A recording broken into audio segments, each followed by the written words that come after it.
Revenge of the Bully by Scott Starkey, Chapter 11, Repeat After Me.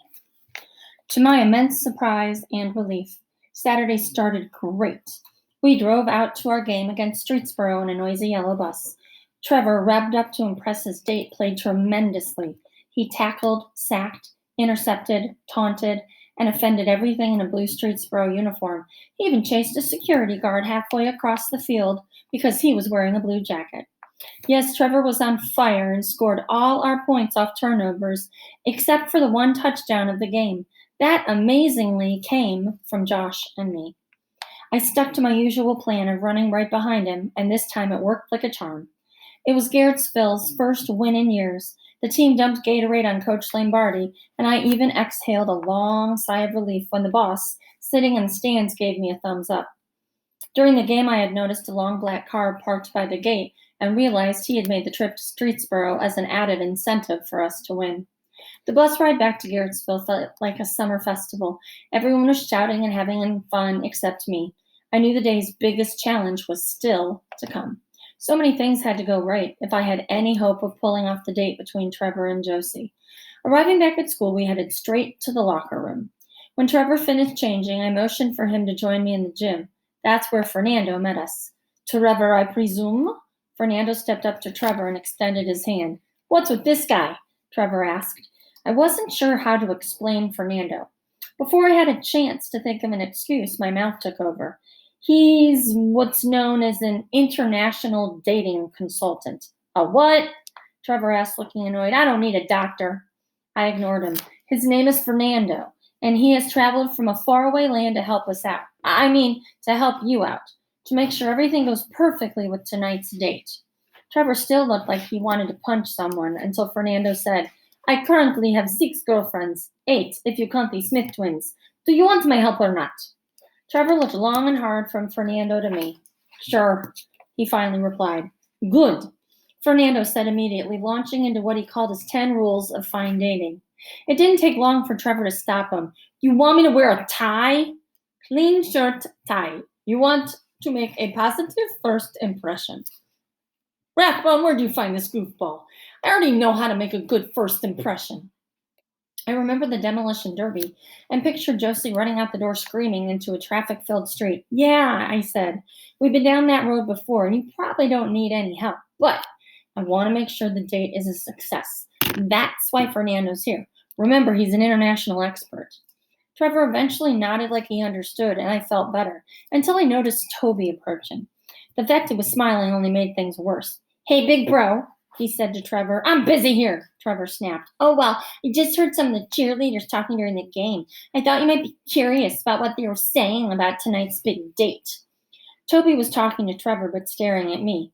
I knew what was coming and quickly looked around the gym to see which exit was closest. What are you saying? Trevor asked. They're saying Josie's really excited. Trevor nodded smugly. Naturally. Toby continued. They're saying she's excited to be going on a date with Rodney, not you. Trevor's eyes bulged and his face turned dark red.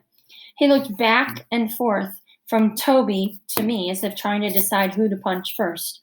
Oh, good, I thought as Trevor's punch landed on his brother. I'm telling Mommy, Toby yelled with wet eyes. We watched him run up to the parking lot. What was he going on about, Rathbone?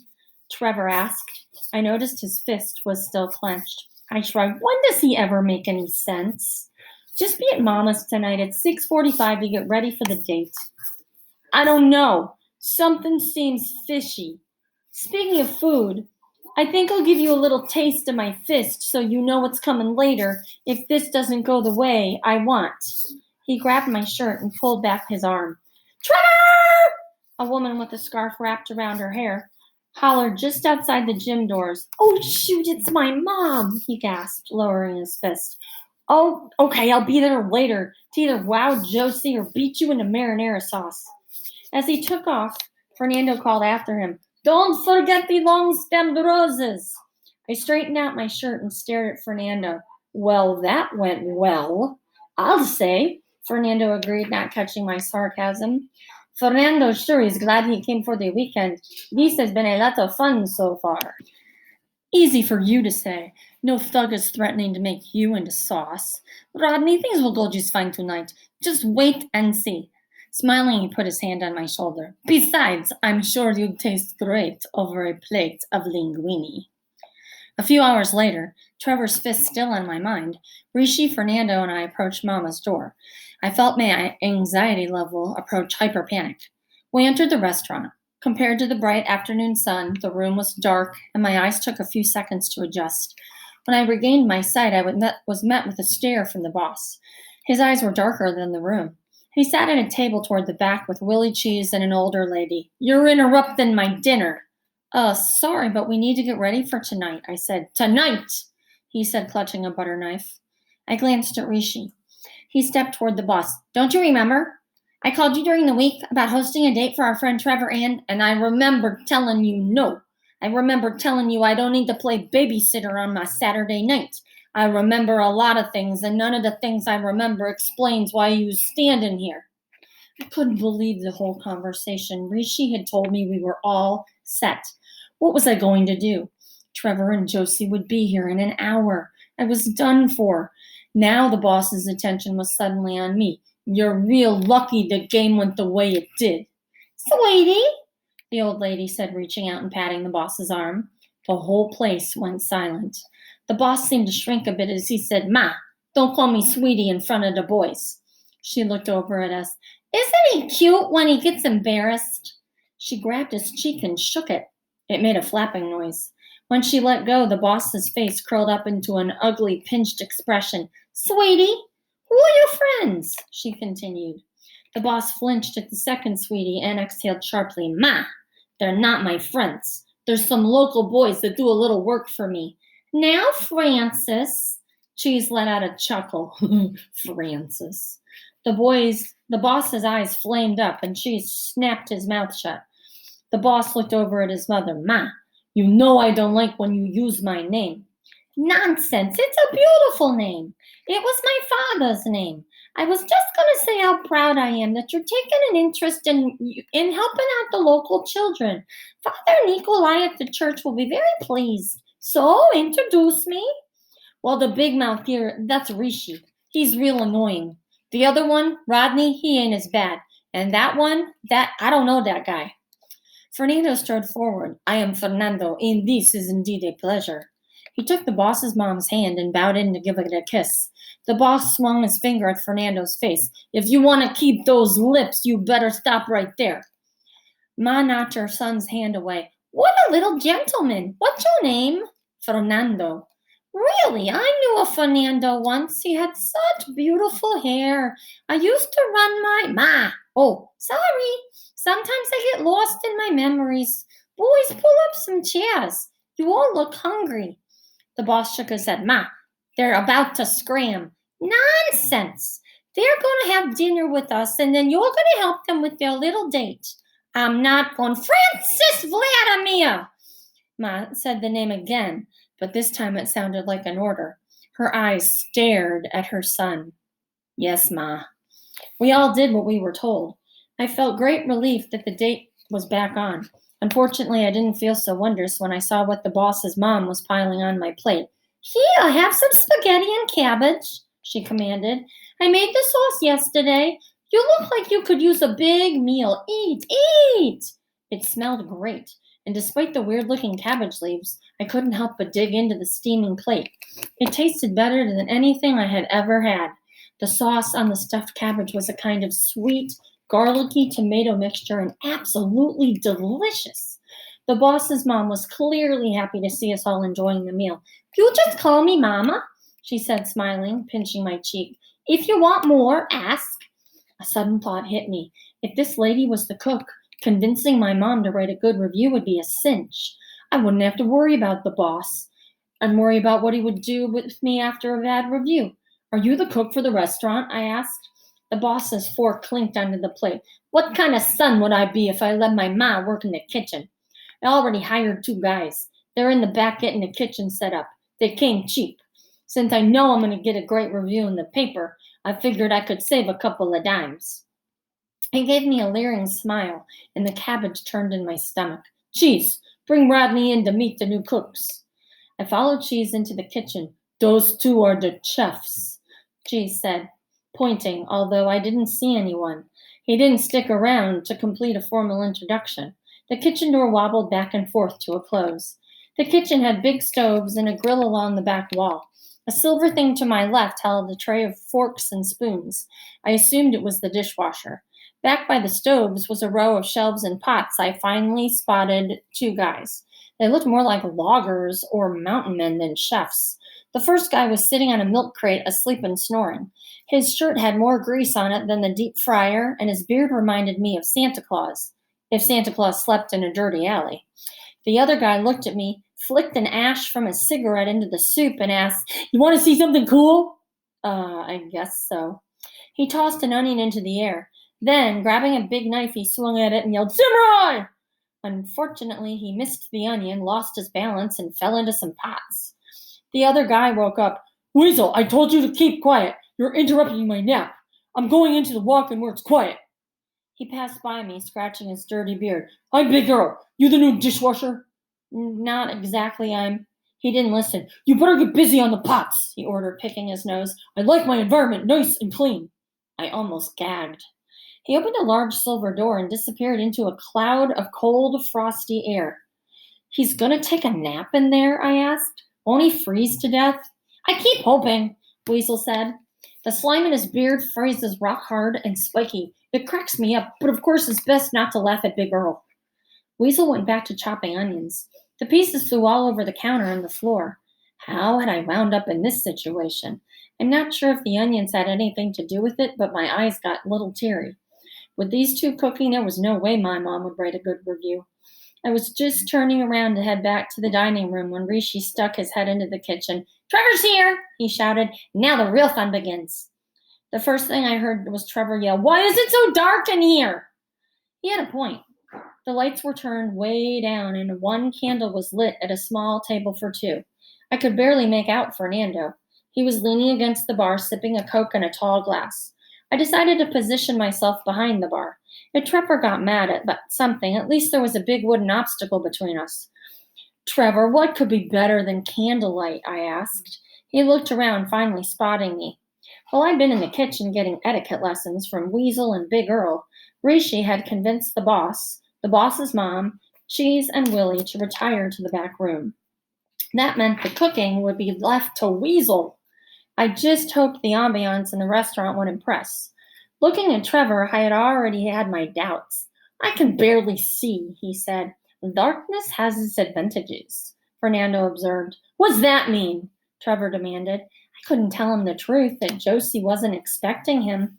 "Never mind that for now," Fernando continued. "Rishi, we don't have much time. Hook him up."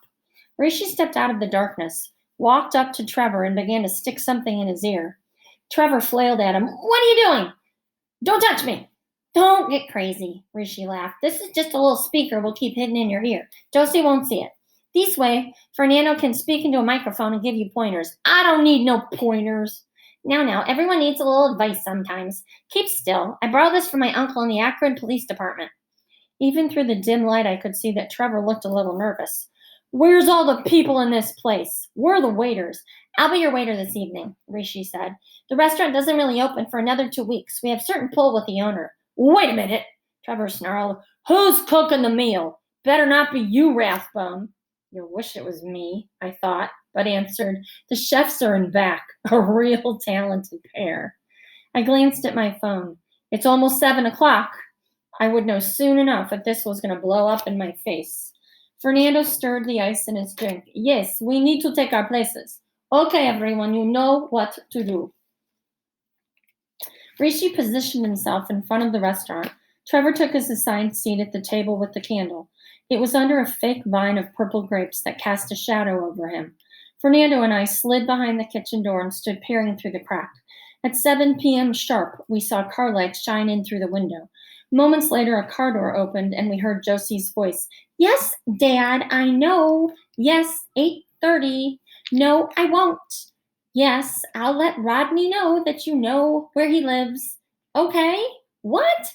"No, I'm not going to tell him you're an expert with a blowtorch and a chainsaw." "Sounds like a caring father," Fernando whispered. Yeah, he sounds great, I said with a shiver. Maybe he can give me welding lessons when he stops by with his blowtorch. Josie walked in through the front doors. I braced for the biggest hurdle of the night. Good evening, madam. May I take your coat? Rishi asked. It's 65 degrees out. I don't have a coat. Where is everyone? Hey, don't I know you from school? Rishi didn't miss a beat and continued like a true professional. The restaurant isn't officially open yet. However, Rodney pulled some strings and that Rodney, a restaurant all by ourselves. How romantic. Where is he? Well, Rodney has come down with a bad case of the shingles and a bad case of poison ivy. Somehow the two mixed together. He's got sores all over, especially around his mouth. They're oozing and dripping pus. Very contagious. One doctor even mentioned leprosy, but Rodney's got his fingers crossed. Well, he's still got fingers. I had told Rishi to think of a convincing excuse, but this was overboard. I didn't need to be known as the king of cooties in Garrettsville. Ew, Josie said. Yes, it's extremely disgusting. Anyway, Rodney is home soaking his face. Josie turned to leave and whined, My dad already pulled away. That's a shame. However, there is another gentleman from school who is without a companion. Perhaps you could dine with him this evening. Rishi pointed toward Trevor. Josie, her eyes fighting through the dim shadows, asked, What's that thing hanging around his neck? It's called a tie, madam. I think you'll find him a rather sophisticated young man and a most pleasant dinner companion. May I show you to your seat? I guess, Josie said. Wait a second. Is that Trevor? Stand up. Tell her she looks nice, Fernando said into the microphone. I saw Trevor swat at his ear, but he stood and said, You look nice.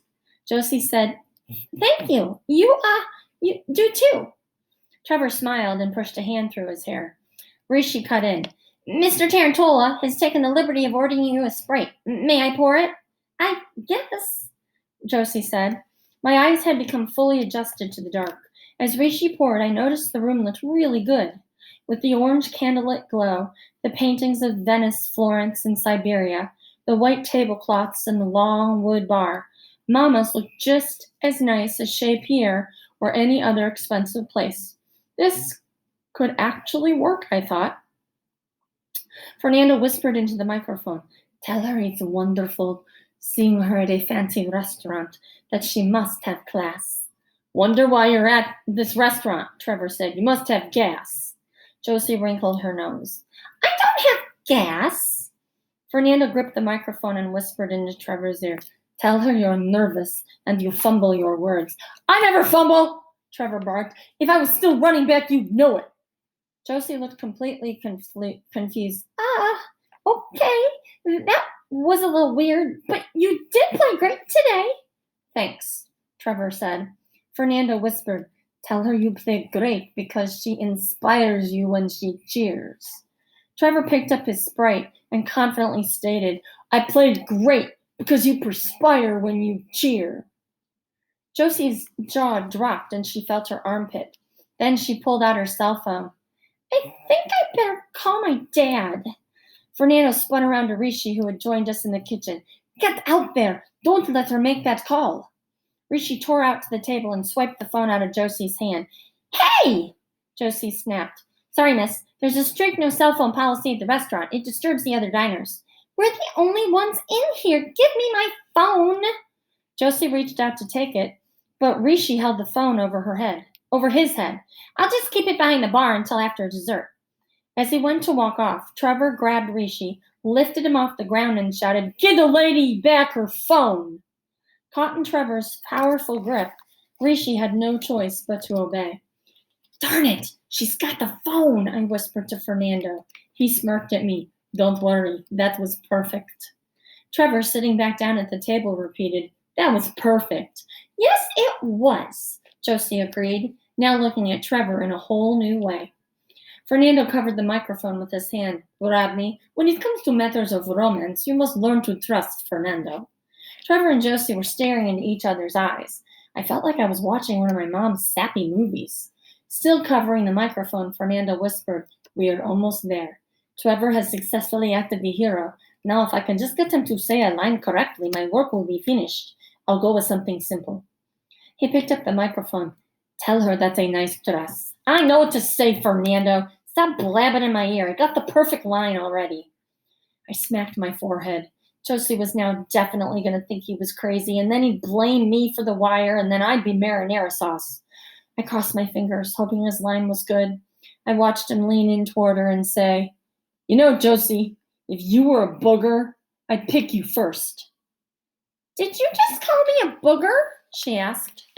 Fernando and I looked at each other. I was dead. Because if you did, Josie continued, I think that's hysterical. You do? Trevor asked, I got a million booger jokes. Josie laughed, and for the first time all evening looked completely relaxed. You know, she smiled, I'm kind of happy Rodney got leprosy, and you happen to be here tonight. I had mixed feelings when I heard that, but Fernando looked pleased. He turned up the microphone. My work is done. Good, spoke a voice in back of us. I jumped and spun around. Cheese was standing there. If you're done, you won't mind your little friend taking a walk with me. Rodney, follow me into the office. Boss wants to see you. I didn't like the sound of that. What had I done wrong? I followed Cheese and soon found myself face to face with the boss. I noticed how you and Rishi and that shifty other kid operate. He turned his computer monitor around, revealing several windows with security camera feeds of the restaurant. I hadn't been aware it was being watched all evening. I might need a little more help opening night, he continued. Want to make some money and bus tables? I was beginning to like the idea of making money, only I knew my parents wouldn't want me working here, not for the boss. Sure, I suddenly said, figuring I could ask my parents later if it was okay. Opening night must get pretty busy and all. It's not just that, the boss continued. Some important friends of mine from Chicago called. They said they'd be stopping by that night. I'm gonna need to host a special dinner. It has to go well, Rodney. Makes sense, I said. I mean, after all, they're coming a long way. I guess they're excited to see the new place. More to himself than to me, the boss said, Let's hope they like it. Let's hope we make a ton of dough that night so Spats can leave happy. He glanced up at Cheese and Willie. The three of them looked deadly serious, actually frightened. Willie said, We all remember what happened to Joey Cranberries. The boss shook slightly. Enough! Then he looked at me. Beat it! As I headed back to the kitchen to meet my friends, I began to worry about what I had gotten myself into. Too bad I didn't have a little voice in my ear like Trevor telling me what to say. But that wasn't entirely true. Something had told me not to agree to work for the boss. Unfortunately, I had chosen not to listen. And that is the end of chapter 11.